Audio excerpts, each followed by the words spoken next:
Assalamualaikum, saya Hanan daripada MI Striker dan Biasa Berhad. Hari ini saya berada di Jasin Melaka.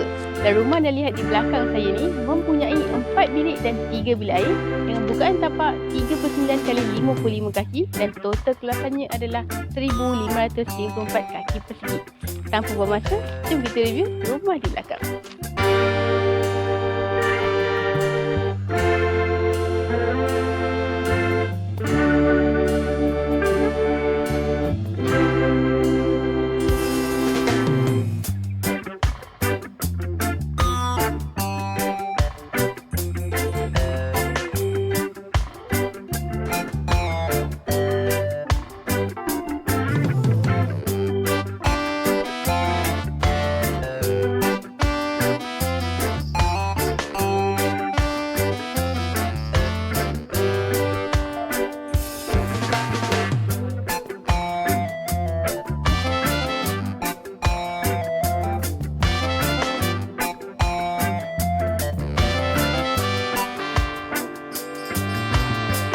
Kedai ini adalah ruang tamu berserta dengan ruang makan yang berkuasaan 16 x 26 kaki.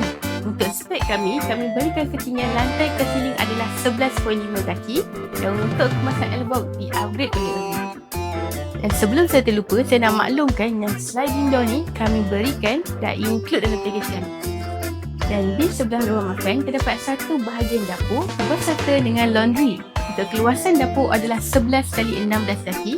Dan di MIH kami berikan table top berserta dengan bedset secara percuma hanya untuk pelanggan kami. Untuk spek sulit kami, untuk bahagian pintu kami berikan pintu modular dengan kemasan cat dinamo Nippon Paint. Dan untuk rumah ini mempunyai 4 bilik dan 3 bilik air. Dan jom kita tunjukkan bilik utama. Kedai ini adalah bilik utama yang berkuasaan 13 x 13 kaki dan di MIH kami berikan kemasan plaster siling berserta dengan cornice. Dan untuk bilik ini mempunyai satu walk-in wardrobe berserta dengan bilik air satu. Kedai ini adalah bilik air satu yang berkuasaan 5 x 7 kaki. Untuk spek standard kami, ketinggian lantai ke siling adalah 9 kaki dan untuk bilik air ini rumah upgrade kepada ketinggian 10 kaki. Kedai ini adalah bilik 2. Untuk bilik 2 dan bilik 3 sama keluasan iaitu adalah 11 x 12 kaki. Dan untuk bilik ini mempunyai satu bilik air kursi di bahagian tengah-tengah yang menggunakan pintu bifold door. Kedai ini adalah bilik air 2 yang berkuasaan 8 x 5 kaki. Untuk kelengkapan sendiri asas dah include dalam package kami.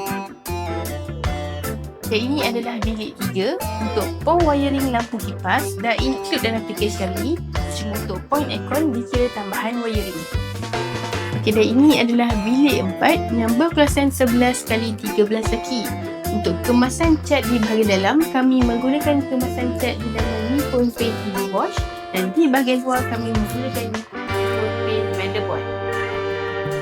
Untuk swiss kami menggunakan swiss dalam simen dan ini adalah bilik air 3 yang berkuasaan 6 x 5 kaki. Untuk pintu bifold di-upgrade oleh owner dan untuk spek kami berikan kemasan tas sehingga ke sini. Untuk kemasan tas, kami berikan kemasan tas seluruh ruang dan jika anda berminat dan nak tahu lebih lanjut, follow MIH for more info dan jangan lupa dapatkan konsultasi kami secara percuma. Ingat, kami di MIH menerima 3 kaedah bayaran dan kami cover di 8 buah negeri. Nak tahu lebih lanjut, PM kami dan tekan link di bio. Bye. Assalamualaikum.